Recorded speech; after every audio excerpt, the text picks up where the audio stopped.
Welcome to the Counselor overview of the CounselEAR CareCredit integration.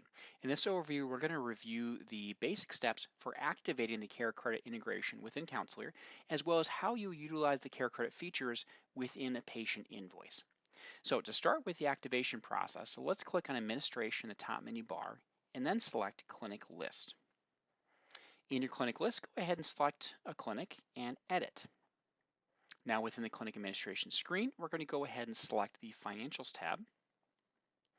And then next to CareCredit, we will select Settings. Pretty straightforward. At this point, you'd go ahead and you can enable the integration and then very simply enter your merchant ID number. Now, if you wish, you can optionally validate this merchant ID number. So what this will do, if you click, it will take you through a short process where you can validate that this number is accurate. So if you do so, right, gives extra layer of comfort that you have the proper information in. So it's a good thing to do in general. Ultimately, once you're finished with entering this information and validating if you wish to, you go ahead and click Close, and then very importantly, click Save. That will lock in those changes.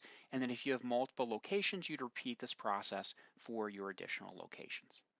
All right, so that's the process for activating the CareCredit integration. Now let's jump to a patient invoice. We're going to take an invoice right here where there is a patient amount due. Right away from the Actions menu, we can select the CareCredit option here. And what that's going to do is it brings open a pop-up that's going to right away then connect CounselEAR with your CareCredit account. And so it may take a moment to load, but it brings up a whole series of options for you. You can submit an application or check status. You can submit a purchase or a refund. You can use a payment calculator. You can also locate an account or reprint a receipt. And then of course, there are options here as well that you can take advantage of. Now in this overview, we're going to focus specifically on submitting a purchase, and then we're going to submit a refund just to show those steps. So I'll begin by clicking here under transaction. And that's going to bring open the screen where we can make that choice, right? We can say, is this going to be a purchase or a refund? In this case, I will say purchase. And of course, as we move this process, it's going to continue to ask us questions to refine, just to make sure that we're heading down the right track. So in this case, with the purchase options, you have two choices. One is to submit a purchase transaction in office for the patient or client. The alternative is to send a purchase transaction to the patient or client's device. So it just depends on how you wish to approach this overall process. In this case, we're going to go ahead and select the first option.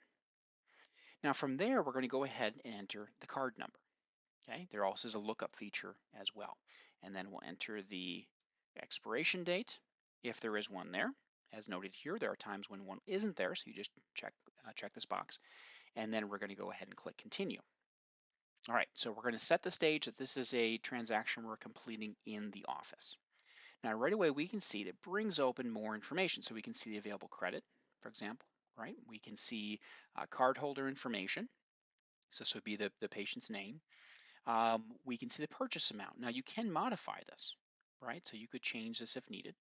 Um, and I should mention along the way here, you'll notice these little pop-ups, right? So if you have questions about what any of these fields may mean, how you should utilize them, you have the ability to just hover over and see that information, okay? Now for the program name, I'll just grab one here, right? This will depend on your kind of relationship with CareCredit as far as what shows up in these lists.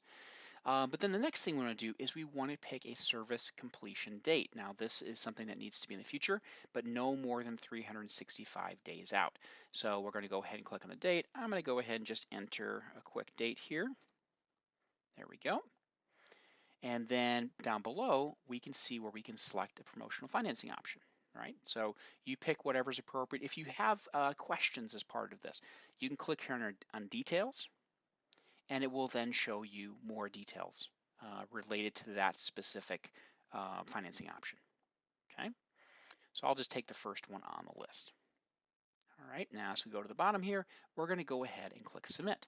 Once again, this will take just a moment here to have a conversation between CounselEAR and CareCredit, and then it came back with the transaction having been approved. Okay, so we can see more details there. Now, what we can do is we can go ahead and close this window out. So we'll X that out, and then we're going to see as a screen refresh, and we'll see that transaction here, right? So this is what we just did as part of that process. We can also see the patient due is now 0. So if you wish to create a receipt, statement for the patient that would show whatever the purchase is plus this payment, you can do so right away. Or of course you can email that to them or whatever you deem as appropriate. Okay, so that's the process for submitting for a payment. Now we're going to do the opposite. We're going to do a refund. So we'll take that same process. We're going to go ahead to Actions, CareCredit, and really we're just going to walk through that, like I said, that same process, just this time focusing on a refund. So we'll take this option here under Transaction, except for this time, when we move forward, we're going to go ahead and choose the second option, the refund. Okay, so you'll notice it's a really simple kind of wizard approach to this, where it's step-by-step screens, kind of routine processes, right? You're walking from one step to the next. So I went ahead and entered the card information.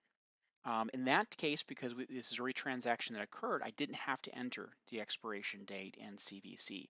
But then you can see any previous transactions. Now, this is a test account, so you'll see a whole bunch here. You typically wouldn't see this. But I'm going to grab this one. This is the most recent. That's the one we just did there. Okay.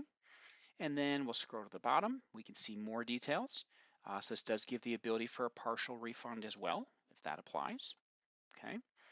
And then you can enter a patient ID if you wish, but ultimately here we're going to go ahead and click submit. And that of course is going to then look at the transaction, it approved it, I should say look at the transaction and then approve the refund. So we can see the transaction type is refund for the full amount of 2,000. So we close this out, what we're going to see is a screen refresh, and now we have that refund. So we've submitted, we received the 2,000, then we submitted for the refund, and we see that fully updated in CounselEAR. Okay, as I mentioned in the pop-up within CareCredit, there are more options than what we focused on here, but that's the core kind of workflow. We wanted to make sure it was reviewed. So of course, if you have any questions about how to activate your account in CounselEAR, please let us know. If you have any questions about how to utilize it within the patient invoice screen as well, please let us know. If you have any questions about setting up or modifying your CareCredit account, please reach out to CareCredit to do so. They can guide you through the options that you have and how to get that set up in your account specifically. So once again, please let us know if you have any questions about any part of this workflow.